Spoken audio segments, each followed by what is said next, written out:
Hey y'all. Hey everybody. Today I'm here to talk to you about what it takes to be an artist. And obviously this is a very one-sided view coming from me. Uh and just for a little bit of context, I worked in the video game industry as a animator, then character artist, lead character artist, and then art director. I taught for 9 years at various colleges in the Chicago area, and that's something I'll get into in another episode. But I guess and like I said, art is a very strange subject to deal with. When it comes to in terms to teaching art, um, what exactly makes a good student? And you could say that, well, this student is very talented and he knows how to do things. He takes direction real well, and he's good at what he does. And then you could say, well, there's another student that came in and didn't really understand the concepts at all, but over the course of the semester, that student would make leaps and bounds and become a better artist. So now, which one of those two is the better artist? The guy that learned and was able to build on his knowledge base and learn new things to become a better artist, or is it the guy that is the talented guy that really doesn't need a lot of extra coaxing? He's got it kind of figured out on his own. He's really good at what he does, but there's a problem with that. And the problem comes in with talent. And I think when it comes to art, a lot of people would say that the most important thing an artist could have is talent. Well, in a lot of cases, that is true. Now, I'm making blanketed statements here, but this is really within my realm of the art industry. So I'm dealing, when I say things, I'm really referring mostly to the video game industry, because that was my life. So, and if you're trying to get into the video game industry, maybe you can take a few pointers here and see if they help you out. I hope they do. Uh, First off, it's really hard to decide. Like when you see art, what are you actually looking at? What are you looking for when you see art? Are we looking for that final product? Or are we looking for what goes into creating that final product? And that's my wheelhouse right there. Is I want to see the work that got you to the end product. I don't, I yes, the end product is obviously very important, but how did you get there? If, say, for instance, you're an illustrator and you're drawing, I would love to see, how you progressed through this and how your thought process. And the only way you really see that thought process is in sketches. So I was always really big on, when I would have somebody, if we were interviewing somebody or I would have somebody come in for an interview, um, a big thing about their reel or their demo I would look for would be, what's the meat and bones behind your finished product? How do you get there? And you learn a lot by looking at how people sketch or how people get to that final point. You can see the way they think, and that's very important.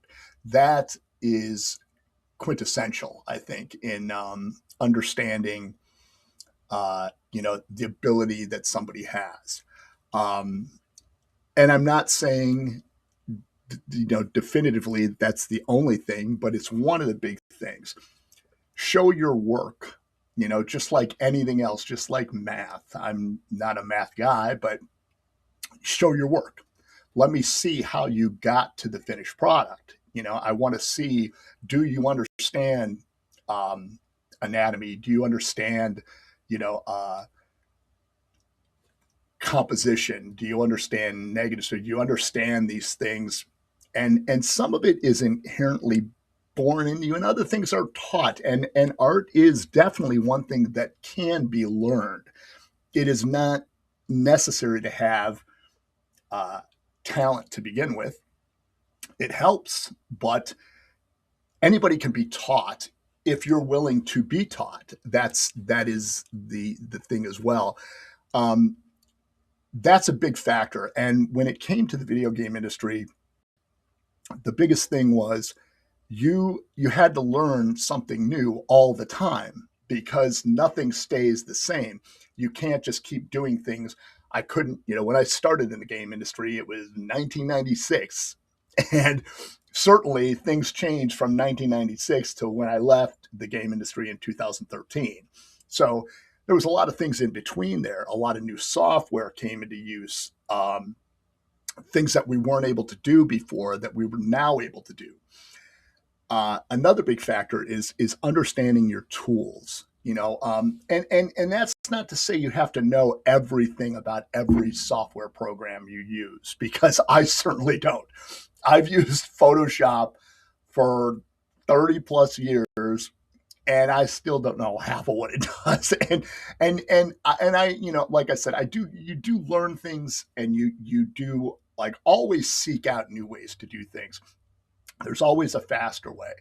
And when it comes to production art, which is what we're talking about in the video game industry, it's not you're working with teams. So another big factor, and one of the biggest things, and I think one of the hardest things for people to understand as an artist, is constructive criticism. Um, you have to be able to be railed on, okay? And you will be. And some people are more tactful than others, but when your art is part of a collective. So everything that goes into what you do, you're going to get critiqued on it, and that's everybody in that position. I mean, I was an art director. If I ever had the opportunity as an art director to do art at that point, my art was just as susceptible to critique as anybody else's. And I valued everybody's opinion equally. You weren't, like, we had a lot of interns, and I valued the opinion of an intern. I want to know what he thinks because he's got a new and different way of looking at things that maybe, as an artist, when you start getting to a point and you're working hard on you're working hard on something, you're working hard on a project, you're going to find that you get trapped in it. And sometimes you have to either walk away or clear your head because you get wrapped up in details that nobody else would notice. And you'll get hung up on things that you think somebody's going to care about that they absolutely won't. And in the production environment, that means a lot. Time is money, literally. So the ability to work in a group, the ability to take direction, and also the ability to, interact and give your ideas, And the thing about when you look for an artist, talent is not at the top of my list because, like I said, talent, I believe, can be taught. I think the most important thing that you can have as an artist is passion, and that is first and foremost above anything else. Because if you're passionate and you're a good artist, you'll become a better artist. If you're passionate and you're not that great of an artist, if you're passionate and you want to learn to be a better artist, you will become a better artist. So passion is paramount over everything. And you can see that in people. You can tell people that have passion and people who don't have passion. Now, at the time when I was teaching, I used to always tell my students, these were people that were trying to get jobs in the game industry. So, I would tell them that, this has got to be something that you enjoy, you really want to put the time and effort into it. and it brings you joy to accomplish these things. It brings you joy to create art.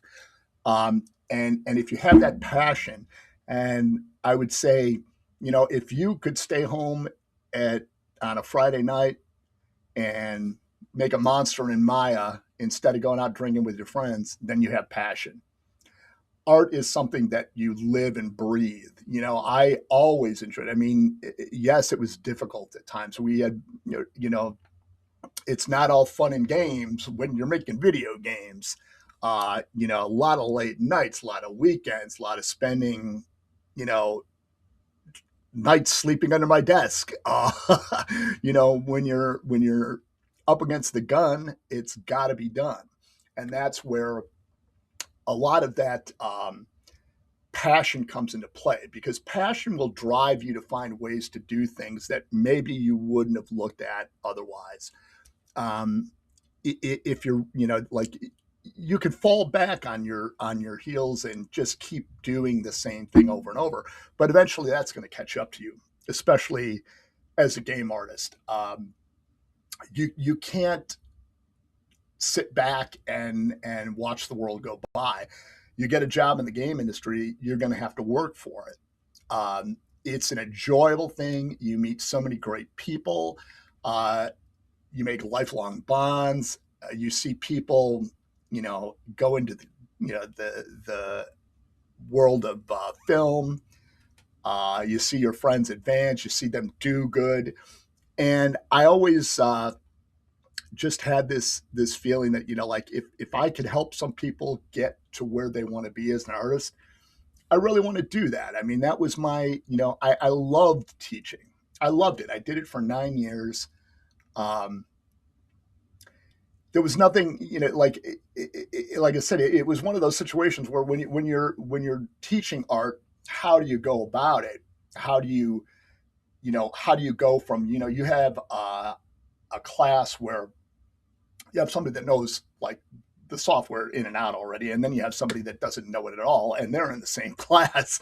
And so obviously, there's a lot of hands-on. So um, but the key was, and I told this to my students, I'm a laid back guy. I'm not really much of a, hard ass when it comes to art and teaching and doing things. I mean, you have to take it seriously. Obviously, you're getting paid to teach. It's a job, and it's a very important job. But it's in an atmosphere that's supposed to be fun, though. Like, art is supposed to be fun as well as possibly being uh, something that you could do professionally. And if it's not fun for you, then you shouldn't be doing it professionally. It's not something that you're cut out for. If you're forced to do things, and I'll tell you this, uh, if you get into the game industry, you're going to be forced to do a lot of things that you don't want to do. You don't get into the video game industry and then just go and make, your favorite video game. It doesn't work that way. Um, for a number of years, I was in Midway. I was mainly in the sports division. So, while I love sports, but, you know, would I rather be making like a Call of Duty or something? Yeah, that's what I would have liked to have done. But uh, the thing was, adaptability is another thing. To be able to adapt to different things, and in uh, the game industry, you're adapting to different art styles. Your art style doesn't always shine through. Not because you're not good enough; it's because you're not allowed to let it shine through. Things have to be done in a particular manner. Sometimes you run out of time. Time is a factor. There's so many things that go into making games. There's so much back and forth, so much uh,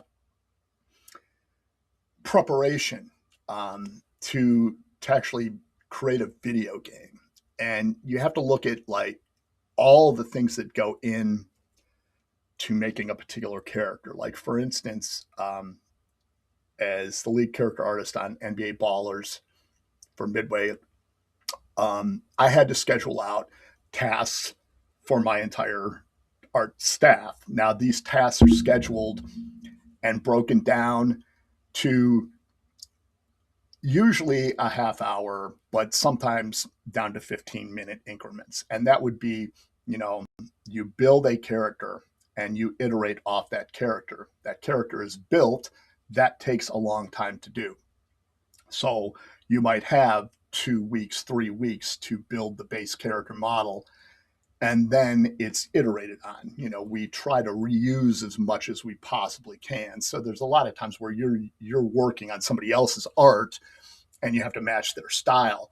So the ability to adapt and do it, you know, without being a dick about it, because a lot of times, I mean, people don't like getting their toes stepped on, especially when it's something personal like art.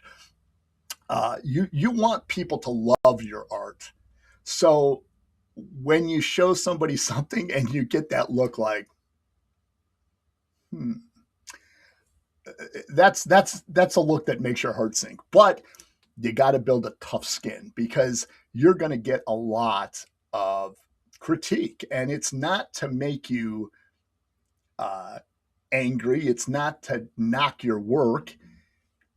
It's to make you better, you know. And like I said, even myself, intern might have something that I've never seen before, and he could come up with a great idea that nobody else came up with. His ideas are just as valid as anybody else's. You know, we work as a team, and you know, there's hierarchy, of course, but you know, it's a laid back environment. And uh, the thing that you really want to focus on when you think about like being an artist is is it something that you can sustain? You know, is it something that you feel you're going to get better? Uh, it's hard to, you know, to think in those terms. Like I would always say that, I mean, ever since the day I set foot in the game industry, I was learning something new every single day. I didn't know how to animate a character when I started in the game industry. Um, I was taught how to do that by another animator. And, you know, I would rely a lot on his critique to help me, you know, to get the motion right. And at that point, when I first started in the game industry, we were hand animating everything. There was no such thing as motion capture. That came a little later. You know, it was around. They had some funky stuff, but it was still pretty archaic at the time. And so everything we did was hand animated. And you know, you learning that as a skill. I mean, to me, that was a skill I didn't have, but I was able to adapt and learn that skill. That's why I say skill is not necessarily the most important thing when it comes to being an artist. And like I said, passion is your key. If you have passion about anything, and you can say that for music, you could say that for anything else. I'm also a musician. I play drums. Um, and I'm passionate about that too. I try to learn something new all the time. I'm always trying to learn. You know, I take different influences from different music and try to incorporate that into my skill set. But I'm always bringing in something new, and I'm always trying to learn something new. And my motto is learn something new every day. And it's really not that hard. It could be a word, it could be a new technique on how you do something. Uh, it could be anything really. But if you set a goal every day to learn something new and just say, you know, tomorrow when I get up, I'm going to learn something new during the day, and take that and put that in your arsenal. That's the key, is to constantly strive for better within your own abilities and be passionate about that. And I know I do the weave. I'm doing the weave. You know, I have a tendency to just like start talking and don't know when to stop. But take that away from this, if nothing else. If you are an artist, key in on your passion, because that's going to take you to the next level. That will take you to the next level and beyond. And if you want to make a living as an artist, talent, great. Passion, phenomenal. And that's what you want. Be a passionate person, be a good person. Have a great day, and I'll talk to you next time.